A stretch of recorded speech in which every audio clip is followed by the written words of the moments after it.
এই বেহেশত বা দোজখের মালিক কে? আল্লাহ পরমাধিকার। যার মালিক একমাত্র আল্লাহ রাব্বুল আলামিন, সেটা দেওয়ার ক্ষমতা মানুষ কি রাখে? যারা গিয়ে বলে যে তাদেরকে ভোট দিলে বেহেশতে যাবে, এটা রীতিমতন সেরেকি জনগণের মধ্যে থেকে শত কাকতালীয় ঘটনা না, এই বারবার ফিরে আসা, এইটা সেন্ট্রাল থিমেটিক অ্যাঙ্কর তার বক্তৃতার। পুরা বক্তৃতায় ছড়ায় থাকা কোর মেসেজ। এটা শুধু একটা কথার কথা না, পুরা বক্তৃতার একটা নৈতিক ফ্রেম এই নিরাপত্তা, মানুষের নিরাপত্তা। ভাষণের প্রধান নরমাটিভ ক্লেম মানুষ যেন নিরাপদ থাকে। নরমাটিভ ক্লেম কারে কয় জানেন তো? জানেন অবশ্যই, তাও কই আর কি। নরমাটিভ ক্লেম বলতে বোঝায় এমন একটা বক্তব্য যে যা কি হওয়া উচিত, কি করা উচিত, বা কোনটা নৈতিকভাবে সঠিক বা ভুল, এই প্রশ্নগুলোর উত্তর দেয়। এটা কোনো বাস্তব বর্ণনা না, এটা মূল্যবোধ, নৈতিকতা এবং আদর্শ নিয়ে কথা বলে। নরমাটিভ ক্লেম সবসময় এরকম হওয়া উচিত টাইপের দাবি, এবং এই নরমাটিভ ক্লেমের বৈশিষ্ট্য সত্য মিথ্যা দিয়ে যাচাই করা যায় না। এটা নৈতিক, রাজনৈতিক বা সামাজিক মূল্যবোধ প্রকাশ করে। এইগুলা নীতি নির্ধারণে ব্যবহার করা হয় এই শব্দটা। উচিত, দরকার, ন্যায়সঙ্গত, অন্যায়, ভালো, মন্দ, এগুলো হইতেছে নরমাটিভ ক্লেম। যেমন ধরেন, আমি যদি বলি রাষ্ট্রের দায়িত্ব নাগরিকদের নিরাপত্তা নিশ্চিত করা, এটা নরমাটিভ ক্লেম, বুঝলাও? তারপরে ধরেন গুম খুনের বিচার হওয়া উচিত, এটা নরমাটিভ ক্লেম। সব মানুষের সমান অধিকার থাকা দরকার, এটা নরমাটিভ ক্লেম। কি হওয়া উচিত এটা বলতেছে। আবার দেখেন এই নিরাপত্তা ইস্যুটাই আওয়ামী লেসপেন্সার নবনীতা কথাটাকে দইরা পারলে তারেক রহমান জিন্দাবাদ দেওয়া সিক্কুর দেওয়া ওঠে। দেখে যাও এত আরাম পাইছে কেন এই কথায় পার বাকশালীরা, কেন ফাল পারিচ্ছে জানেন? পরে আসিচ্ছি সব একসাথে নিয়ে, এইটা যখন এপিসোড যখন শেষ করবো তখন এটার উত্তরটা পাবেন। এই নিরাপত্তা কথাটা কেন নবনীতার এত পছন্দ, আওয়ামী লীগের এত পছন্দ, সেটা একটু বুঝে দেখে আসেন। এই নিরাপত্তা কথাটাই নবনীতার নেত্রীরা বাঁচাবে, আওয়ামী পান্ডাদের বাঁচাবে। এই নিরাপত্তা কথাটাই আর্মির দুর্বৃত্ত জেনারেলদের বাঁচাবে। উনি গুমের কথা বলছেন, কিন্তু কে করছে, কারা করছে সেটা বলেন নাই। তাদের বিচারের কথা বলেন নাই, 2024-এর শহীদের কথা বলেন নাই, এমনকি আবু সাইদ মুগ্ধর কথা বলেন নাই। উনি নিরাপত্তা সবার উপরে রাখছেন, শহীদদের উপরে রাখছেন। উনি হাসিনাকে ফ্যাসিস্ট পর্যন্ত বলেন নাই, স্বৈরাচার বলছেন। বিগত 15 বছর স্বৈরাচারের বিরুদ্ধে শত শত হাজারো গুম খুনের শিকার হয়েছে শুধু রাজনৈতিক দলের সদস্য নয়, নিরীহ মানুষের প্রতিবাদ করতে গিয়ে অত্যাচার নির্যাতনের শিকার হয়েছে, জীবন দিয়েছে। আমাদের সমাজের প্রথম রাজনৈতিক কর্তব্যটা কি এখন? দুইটা জিনিস তো, একটা হাসিনার অপরাধের বিচার, হাসিনার প্রশাসনের অপরাধের বিচার, নাম্বার 2 রাষ্ট্রের সংস্কার, তাই তো? আর তো কিছু না। কিন্তু উনি দুইটার কোনোটাও টাচ করলেন না। উনি নিরাপত্তা, মানুষের নিরাপদ জীবন দিয়ে ন্যায় বিচার, সংস্কার সবকিছু উড়াই দিলেন। তো তাইলে এই ভাষণ আমাদেরকে কোথায় নিয়ে যাচ্ছে? আমাদের এখন একটা শত প্রশ্ন তুলতে হবে যে রাজনৈতিক ভাষণের নিরাপত্তা যখন প্রধান ফ্রেম হয়ে ওঠে, তখন ন্যায় বিচার কোথায় যায়, সংস্কার কোথায় যায়? এই প্রশ্নটা বুঝতে হইলে আগে একটা পার্থক্য বুঝতে হবে। আসেন সেটা বুঝে দেখি। ন্যায় বিচার ফ্রেম ন্যায় বিচারের প্রশ্ন তোলে, কে অপরাধ করছে, কার দায়, কার শাস্তি, কি শাস্তি, কোন আদালতে, এইগুলো কেন্দ্রে থাকে, মানে অ্যাকাউন্টেবিলিটি। আর নিরাপত্তা ফ্রেমে এটাতে কি থাকে? এইদিকে লেখেন, মানুষ যেন ভয় না পায়, সংঘাত না হোক, আর কোনো ঝামেলা না হোক, স্থিতিশীলতা আসুক, সবাই নিরাপদ থাকুক, এটার কেন্দ্রে থাকে স্ট্যাবিলিটি। এই তারেক রহমানের বক্তৃতায় নিরাপত্তা ফ্রেমটা ন্যায় বিচার ফ্রেমের উপরে বসানো হয়েছে, সবার উপরে। কিভাবে? গুম খুন বলা হয়েছে, কিন্তু বলা হয়নি কে করছে, কোন বাহিনী করছে, কিভাবে বিচার হবে। কিন্তু বলা হচ্ছে যে কোনো মূল্যে যেন মানুষ নিরাপদ থাকে। এই এক লাইনে যেটা ঘটে যায় সেটা অতীতের সমস্ত অপরাধ ভবিষ্যতে স্থিতিশীলতা দিয়ে ঢাইকা দেওয়া হয়। বিচারের বদলে স্ট্যাবিলিটি, জাস্টিসের বদলে শান্তি, এটাই জাস্টিস, ন্যায় বিচার, বিচারকে ডিনাই করার কৌশল। বিচার, সংস্কার, এটা যদি কেন্দ্রীয় কথা হইতো তাইলে বিচার, দায়, ট্রাইব্যুনাল, সংস্কার এগুলোই মূল বক্তব্যের বিষয় হতো, বারে বারে আসতো। কিন্তু এখানে আসছে মানুষ যেন নিরাপদ থাকে, মানে ন্যায় বিচার পরে, নিরাপত্তা আগে। নিরাপদ থাকবে কেমনে? যে অপরাধগুলো হয়েছে সেটার বিচার না হলে নিরাপত্তা কোত্থেকে আসবে? এটা ইচ্ছা করে করছে? হ্যাঁ, ইচ্ছা করে করছে। ন্যায় বিচার বললে ওয়াকার ডরাইবে, ন্যায় বিচার বললে পুলিশের দুর্বৃত্ত পুলিশ অফিসাররা ডরাইবে, ন্যায় বিচার বললে হাসিনা ডরাইবে, আওয়ামী লীগ ডরাইবে। এই নিরাপত্তা ফ্রেমের ভেতরে কি আছে জানেন? এই নিরাপত্তা ফ্রেমের মধ্যে লুকায় আছে আওয়ামী লীগের দায় মুক্তি। কোন আইন করে ক্ষমা না, কিন্তু বিচার না হওয়া। আইন করে ক্ষমা করবে না, কিন্তু বিচারই করবে না। কারণ গুম খুন আছে, দায়ী তো কেউ নাই, কে করছে সেটা তো বলে নাই। বিচারের রোডম্যাপ নাই, নির্বাচনের রোডম্যাপ নিয়ে পাগলা হয়ে গেছিল। বিচারের কোনো রোডম্যাপ নাই। যত সময় যাবে অপরাধগুলো ঝুলে যাবে না। এই কারণেই তরুণদের রাজনৈতিক দল এনসিপি বিএনপির সাথে নাই। কারণ তরুণরা তো জানতে চাইবে কে করলো, কেন করলো, শাস্তি কি। নিরাপত্তার ফ্রেম তারেক রহমানের এই উত্তর দেবে না। বিএনপি আর তার বুদ্ধিজীবীরা বুঝতেই পারতেছে না, ন্যায় বিচারকে পিছাই দিলে ভবিষ্যতের বড় রাজনৈতিক সংকট তৈরি হয়। মানুষ যখন বিচারহীনতা দেখবে নিজের হাতে আইন তুলে নেবে। আর শেষ বিচারে তো বিচারহীনতা কোনো ইনসাফ না। যেই রাজনৈতিক দল ন্যায় বিচারকে স্থিতিশীলতার নামে পিছায় দেয়, সে একদিন স্থিতিশীলতাকেই হারায় ফেলবে। আর একটা বিষয় হইতেছে, উনি বক্তা হিসেবে ভালো না, মানে নো অফেন্স, উনি বক্তা হিসেবে ভালো না। উদ্দীপনামূলক বক্তব্য উনি দিতে পারেন না। এমন একটা বিশাল অডিয়েন্স পেলে শেখ মুজিব তো ফাটায় ফেলতো। আমাদের এনসিপির নেতারা ভালো বক্তব্য দেয়, হাদিও ভালো বক্তব্য দিত। এই বক্তব্যটা অনেক মানুষ অনেক দিন ধরে মনে রাখবে না। এই বক্তব্য অনেক দিন অনেক মানুষ মিলে শুনবে, এটা হবে না। এইবার আসেন দেখি উনার ফেরার ঘটনা নিয়ে গণমানুষের মধ্যে প্রতিক্রিয়া কি। আমরা তো আগে বুঝলাম এই সমাবেশ কোনো বড় উদ্দীপনা জাগাইতে পারে নাই মানুষের মধ্যে, কিন্তু মিডিয়া যা হাইপ তুলছে তা বিস্ময়কর। এমন তেলাইতেছে, তারে মার্টিন লুথার কিং বানাই দিছে। এমন তেলাইতেছে তারেক রহমানকে যে তারেক রহমান ভবিষ্যতের প্রধানমন্ত্রী কইয়া পরিচয় করাইতেছে। এটা দেখা খুবই বিরক্তিকর। মিডিয়া হাইপ তুলছিল 2004 সালে ভারতীয় লোকসভা নির্বাচনে, ইন্ডিয়া শাইনিং কইয়া বিজেপি নির্বাচনে নামছিল, গোহারা হারিছে। হিলারি ক্লিন্টন কেও মিডিয়া একদম হাইপ তুলছিল 2016 সালে, গোহারা হারছে ট্রাম্পের কাছে। ব্রেক্সিটেও প্রেডিকশন ছিল ব্রিটেন ইউরোপিয়ান ইউনিয়নে থাকবে, থাকে না। এটা মিডিয়ার প্রেডিকশন ছিল। মিডিয়া ফ্রেম করতেছে তারেক রহমানকে ভবিষ্যতে প্রাইম মিনিস্টার হিসেবে, এটা হবে বিএনপির জন্য ডিজাস্টার। ঐতিহাসিকভাবে প্রমাণিত যে জনগণ মিডিয়ার ভুল বা বায়াস প্রেডিকশনকে কেবল ভুল হিসাবে পাঠ করে না, তারা এটাকে ম্যানিপুলেশনের চেষ্টা হিসেবে বোঝে। 2016 সালের নির্বাচনের পরে পিউ রিসার্চ সেন্টার ধারাবাহিক জরিপ করছিল, এখানে বলতেছিল যে মিডিয়া ট্রাস্ট কনজারভেটিভদের মধ্যে এইটা ইতিহাসের সবচেয়ে নিচে নামে আসছে। মিডিয়ার ট্রাস্ট, মিডিয়ার বিশ্বাস। এবং অনেক তথ্যদাতা সরাসরি বলছে যে মিডিয়া আমাদেরকে বলার চেষ্টা করছে যেটা হবে, এবং তারা ভুল বলছে। এটাকে এজেন্ডা সেটিং হিসেবে মানুষ দেখে, মিডিয়া কভারেজ হিসেবে দেখে না। ফুকুয়েটারে বলছিল যখন জ্ঞান বর্ণনা না করে মিডিয়া নির্দেশ দিতে চায় জনগণকে, তখন তা ক্ষমতায় রূপ নেয়। তারা তারেক রহমানের ক্ষমতা তৈরি করতেছে, মিডিয়া ক্ষমতা, ভার্চুয়াল ক্ষমতা তৈরি করতেছে। আর হান্না আন্ড্রেড বলছিল যে এমন ক্ষমতা জনগণ নীরবে সহ্য করে না, সে প্রত্যাখ্যান করে।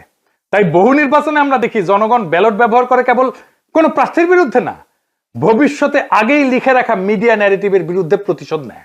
বাংলাদেশের জনগণ এই যে তারেক রহমান আগামীর প্রধানমন্ত্রী, এই মিডিয়া ন্যারেটিভের বিরুদ্ধে প্রতিশোধ নেবে, লিখে রাখতে পারেন আজকের কথা। তারপরে ধরেন পাবলিকের যা হয়রানি হয়েছে দেখেন একটু। দেখেন কি পরিমাণ লোক এয়ারপোর্ট থেকে সবাই লাগেজ মাথায় করে কিন্তু বের হচ্ছে। দেখেন, আপনারা দেখলে অবাক হয়ে যাবেন যে শত শত না হাজার হাজার লোক আটকে পড়েছিল, যারা প্রবাস থেকে বাংলাদেশে আজকে আসছে বা কালকে রাত্রে যারা আসছে বের হয়ে যেতে পারছে, আজকে যারা আসছে সহজে কিন্তু সকালবেলা বের হতে পারে নাই। এখন তারেক রহমান সাহেব বের হয়ে গেছে, সবাইকে বের হওয়ার ব্যবস্থা করছে এবং সবাই বের হয়ে যাচ্ছে। আর একটা হয়রানি দেখেন পাবলিক কি করছে।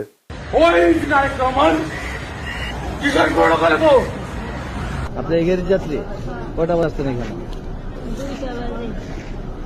আপনার অনুভূতি কি? মানে এই যে 2টা বাজে আসছেন, এখন 6টা বাজে। খারাপ লাগছে, মনে হচ্ছে লোকটাকে পারে ঢুকা দিতে। খুবই কান্না পাচ্ছে, খুবই কি বলবো, ভাষায় প্রকাশ করতে পারতেছি না। একদিকে তো অসুস্থ লোক আসছিলকে দেশের বাড়ি চিকিৎসা করার জন্য, তারপরে এই পরিস্থিতি, দুঃখ লাগতেছে যে আমরা আইছি বাইরে থেকে, আজকে শখ করে একটা গাড়ি নিয়ে আসছে, আর এই গাড়ি আমার এয়ারপোর্টের মধ্যে ঢুকতে দিল না। আমি এইভাবে ঠেলিয়ে ঠেলে নিতেছি, এতে তো আমার কাছে ওইটাই মনে হয় যে আমরা মনে হয় যে অপরাধী করছি। তারেক রহমানকে যে বাংলাদেশের ত্রাতা হিসেবে দেখানো হইতেছে। বাঙ্গু সুশীলদের শিরোমণি মতিউর রহমান কইছে যে দেশে রাজনৈতিক শূন্যতা চলতেছে, তারেক রহমান আরো আগে আসলে ভালো হইতো, মানে এই শূন্যতা কাটতো। শুনেন, আমি ব্যক্তিগতভাবে এটা মনে করি যে দেশে একটা রাজনৈতিক শূন্যতা রয়েছে, চলছে, এটা একটা বিপজ্জনক। আমি সবসময় ভাবতাম বা এখনও মনে করি যে বিএনপির ভারপ্রাপ্ত চেয়ারম্যানের আরেকটু আগে, বেশ একটু আগে যদি আসতে পারতেন, তাহলে এক্ষেত্রে হয়তো বিএনপি এবং দেশের মধ্যে একটা ভালো সুবিধাজনক অবস্থা তৈরি হতে পারত। তাকে বাংলাদেশের রাজনীতিতে অপরিহার্য প্রতীকে পরিণত করা হয়েছে। তারেক রহমানের রাজনৈতিক শক্তি যেদিন থেকে তারেক রহমানকে রাজনীতিতে অপরিহার্য প্রতীকে পরিণত করা হয়েছে, তারেক রহমানের রাজনৈতিক শক্তি সেদিনই শূন্য হয়ে গেছে। তারেক রহমানকে ছাড়া বিপ্লব হইল না একটা, ওনাকে ছাড়া তো ওনাকে ছাড়া দেশ বাঁচবে না, রাষ্ট্র বাঁচবে না, এটা একটা কথা। জনগণের কোনো এজেন্সি নাই, যে নেতাকে অপরিহার্য বানানো হয় সে আর কোনো রাজনৈতিক অ্যাক্টর থাকে না, সে পরিণত হয় একটা স্থির মূর্তিতে যাকে সবাই রক্ষা করে কিন্তু কেউ চালাইতে চায় না। কারণ রাজনৈতিক অ্যাক্টর হওয়ার মানে হইল সিদ্ধান্ত নেওয়া, আর অপরিহার্য হওয়ার মানে হইল সিদ্ধান্ত এড়ায় যাওয়া। সিদ্ধান্ত মানেই ঝুঁকি, আর ঝুঁকি মানেই প্রতীকের ক্ষয়। তাই সেই নেতার চারপাশে এমন এক সুরক্ষা বলয় তৈরি করা হয় যেখানে প্রত্যেকটা সম্ভাব্য সিদ্ধান্ত আগে আটকায় যায়। সে কথা বলে সাবধানে, নড়ে অনুমতি নিয়া, কার্যত উন্নতের সিদ্ধান্তের বাহক হইয়া ওঠে। আর সে ব্যর্থতার দায় নিতে পারে না, কারণ দায় নেওয়া মানেই তো মানুষের কাতারে নামায় না, সেই প্রতীক ভেঙে যাওয়া, যে অপরিহার্য ফ্রেম তৈরি করা হয়েছে, এই ন্যারেটিভ ভেঙে যায়। ফলে রাজনীতি ব্যক্তির হাত ধরে আগায় না, ওই ব্যক্তিকে ঘিরে জমে থাকে, জমাট হইয়া থাকে। তারেক রহমান কোনো সিদ্ধান্ত নিতে পারতেছে না, আমি দেখাই দেবো সিদ্ধান্ত নিতে পারতেছে না, ওটা আমি দেখাই দেবো এই কয়েকদিনের মধ্যেই। এই অবস্থায় নেতার উপস্থিতি শক্তির চিহ্ন না, বরং স্থবিরতার প্রমাণ। অপরিহার্য নেতা মানে শক্তিশালী নেতা না, অপরিহার্য নেতা মানে এমন একজন যাকে ব্যবহার করা যায় না, শুধু পাহারা দেওয়া যায়। তাই দেখতেছেন না, খালি পাহারা আর পাহারা, নজিরবিহীন পাহারা। এত পাহারা বাংলাদেশের ইতিহাসে কেউ পায় নাই। উনি কিচ্ছু করতে পারবেন না, রাজনীতি তো দূর কি বাদ, কিছুই করতে পারবেন না। আর বড় দল কিন্তু চিপসের প্যাকেটের মতো বেশিরভাগই বাতাস, মিচিয়ানা চিপস। দলের প্রধান নেতা আসবে, মির্জা ফখরুল বলল তারেক রহমান যেদিন আসবে সেদিন দেশ যেন কাঁপে ওঠে, কাঁপুনি দিবে। আমি আপনাদেরকে জানাতে চাই, নেতা যেদিন আমাদের আসবেন, যেদিন বাংলাদেশে পা দেবেন, সেদিন যেন সমগ্র বাংলাদেশ কেঁপে ওঠে। বন্ধুগণ, এই কাপাকাপি করতে গিয়া একটা প্রোগ্রাম নিছে। পঙ্গু হাসপাতালে আহত জুলাই যোদ্ধাদের দেখতে যাবে তারেক রহমান। আসার পরে দেখা গেল পঙ্গু হাসপাতালে জুলাই যোদ্ধা নাই, একজনও নাই। এটা কারোই মাথায় আসেনি, তারেক রহমানেরও মাথায় আসেনি যে ওখানে আসলে কেউ আছে। 3টা না 4টা প্রোগ্রাম তো কয়দিনে, তাই না? এতদিন ধরে প্রস্তুতি নিচ্ছে। আচ্ছা, জুলাই যোদ্ধা কে কে আছে? উনি গেলে কোন ওয়ার্ডে যাবেন, কার সাথে দেখা করবেন, কি নিয়ে যাবেন, কোনো পরিকল্পনা নাই। এই হইতেছে রাষ্ট্র ক্ষমতায় যাবে যে দল, সেই দশের প্ল্যানিং দেখেন। রাজনীতি আগাইলো, ওরা তো কাঁপাইতে চাইতেছেন, রাজনীতি করতে চাইতেছেন না, স্পেকটাকাল দেখাইতে চাইতেছেন। পলিটিক্যাল লিডারের স্পেকটাকাল হইতেছে তার বক্তৃতা, তার রাজনীতি। কত লোক দেখতে আসছে জনসভায়, কত লোক হাজির হয়েছে, এটা স্পেকটাকাল না। কাঁপায় দিছে কিনা, এটা পলিটিক্যাল স্পেকটাকাল না। আর পাবলিক সাফারিংস, এইটার জন্য কি পাবলিক সাফারিংস হয়েছে? তাহলে ফাইনালি উনার যে হোম কামিং, দেশে ফিরে আসা, এর পিছনে আসলে কি? এইটা হইতেছে এক ত্রিভুজ প্রেমের লম্বা কাহিনী। ত্রিভুজ প্রেম করলে এটা ঠিক জমে না, অন্য কিছু কইলে ভালো হইতো, আর একটু দুষ্টু কথা কইলে ভালো হইতো, আমি আর কইব না ওইটা। তো যাই হোক, বুঝাই দিচ্ছেন কি কইতে চাইতেছি আর কি, বুঝছাও তো। মানে ত্রিভুজ প্রেমে তো একজনের ছেঁকা খাইতে হয়, এটি না, এটি 3 জনই মজা পায় আর কি, বুঝছাও তো। যাই হোক, তো এই ত্রিভুজ প্রেমের 3 অ্যাক্টর হইতেছে ওয়াকার, এডিটর সাহেব, এটা ত্রিভুজ আকাম। এটা ওয়াকার একদিকে বিএনপি আর ইন্ডিয়া। ওয়াকার আর দুর্বৃত্ত জেনারেলের লাগবে গুমের বিচার থেকে বাঁচা, ইন্ডিয়ার লাগবে আগের জমিদারি ফিরে পাওয়া, আর বিএনপির লাগবে ক্ষমতা। এই 3 শক্তি এক হইছে, একজনকে আর একজনের লাগবে। ওয়াকারের বিএনপি আর ইন্ডিয়াকে লাগবে, বিএনপির ওয়াকার আর ইন্ডিয়াকে লাগবে, আর ইন্ডিয়ার ওয়াকার আর বিএনপি কে লাগবে। কি মজা! এইটাই হইতেছে বন্দোবস্ত, এদের মধ্যে বন্দোবস্ত হয়ে গেছে। ইন্ডিয়া আনন্দবাজারে রিপোর্ট করে ইঙ্গিত দিছে আমরা আছি তারেক রহমানের সাথে, ওয়াকার শক্তি দিয়ে ইঙ্গিত দিছে আমরা আছি তারেক রহমানের সাথে, তারেক রহমান বক্তৃতা দিয়ে ইঙ্গিত দিছে আমরা আছি তোমাদের সাথে। শান্তি আর শান্তি, নিরাপত্তা, এর বাইরে আর কিছু হবে না। গুমের বিচার হবে না, সংস্কার হবে না, কিসের ভাল। আর আওয়ামী লীগ নমনেতাদের দিয়ে বার্তা দিছে। শুধু তাই না, এই যে দেখেন আশরাফুল আলম খোকন, হাসিনার পিএস, কি বলে দেখছেন? তারা বলে তারা বিএনপির পাশে দাঁড়াইছে। আবার দেখেন আরেকজন, দেখেন আওয়ামী লীগ, তার প্রোফাইল পিকচার দেখেছেন? হ্যাঁ, সঞ্জিদা খাতুনের ছবি দিছে, সেরা ছবিটা দিছে, দুঃখ ভাব একটু, বুঝছাও তো। ওই কয় যে গরু দুধ দেয় তার নাকি লাথি খাওয়া যায়, মানে বিএনপি দুধ দিচ্ছে এখন। বিএনপির আবার দুধও আছে। না আছে তো, না আছে আছে, সত্যি আছে, আমি মিছা কথা কইতেছি না, আমি দুষ্টামি করিছি না। বিএনপির দুদু আছে, আসলেই আছে। এই যে দেখেন বিএনপির দুদু, দেখি বিএনপির দুদু আছে, তো বিএনপির দুদু দিয়ে দিছে আওয়ামী লীগকে। যাই হোক, আপনি কিছুদিন পরে দেখবেন পার নাস্তিক গুলা দাঁড়াইতেছে বিএনপির পাশে এবং তারা বলতেছে আমরা বিএনপিকে ভোট দিব। আমি দেখাই দিব, বলতেছে তারা পার নাস্তিক, যাদেরকে ঘৃণা করেন আপনারা। বিএনপিকে ক্ষমতা আনার জন্য এই সবগুলো শক্তি এক হয়েছে, কেন্দ্র দখল করবে, প্রশাসনকে কাজে লাগায়, পুলিশকে কাজে লাগায়, গুন্ডা আর হুন্ডা দিয়ে নির্বাচন হবে, আর্মি বসে থাকবে অথবা আর্মিও পিটাবে পাবলিককে, ব্যালট বাক্স লুট হবে। আওয়ামী লীগের পুরো সংগঠন বিএনপির জন্য কাজ করবে, টাকা আসবে, খালি কাজে লাগবে। এই জন্য খোদা বক্সকে সরাই দিছে প্রফেসর ইউনূসের সরকার। প্রশাসন, পুলিশ, জেনারেলরা মাথায় রাখেন, এই নির্বাচন আমাদের আজাদির নির্বাচন। সংসদের কাজ রাষ্ট্রে ইনসাফ কায়েম করা। আমার আগের ভিডিওটা দেখে নিয়েন, বিস্তারিত আলাপ করছি কিভাবে সংসদ আইন তৈরির মাধ্যমে সমাজের মাঝে থাকা ইনসাফের ধারণা রাষ্ট্রের আইনের মধ্যে ঢুকে দেয়। রাষ্ট্রকে ইনসাফমুখী করে তোলে সংসদ। এই ইনসাফের রাষ্ট্রই আমাদের আজাদির দিকে নিয়ে যায়। আমাদের প্রত্যেকটা ভোটকে আমাদের মাঠে রক্ষা করতে হবে। প্রশাসন যদি গণরায়কে ছিনায় নিতে চায়, তাহলে ভোট ডাকাতদের এইবার বিতাড়িত করব বাংলাদেশ থেকে। আর এইবার প্রশাসনের, পুলিশের কাউরে যদি পক্ষপাত করতে দেখা যায়, কোনো মাপ কিন্তু নাই। আগামীর সরকার বিএনপির হবে না, প্রফেসর ইউনূসের সরকারের মতো ধ্বজভঙ্গ সরকারও হবে না। তাই খুব খেয়াল, ভোট রক্ষার লড়াইয়ের জন্য তৈরি হন। এইবার ভোট দিলেই হবে না, কেন্দ্র পাহারা দিতে হবে, প্রত্যেকটা ভোটকে আমাদের রক্ষা করতে হবে। আর এক নতুন ভোট আনার লড়াইয়ের জন্য তৈরি হন। ইনকিলাব জিন্দাবাদ।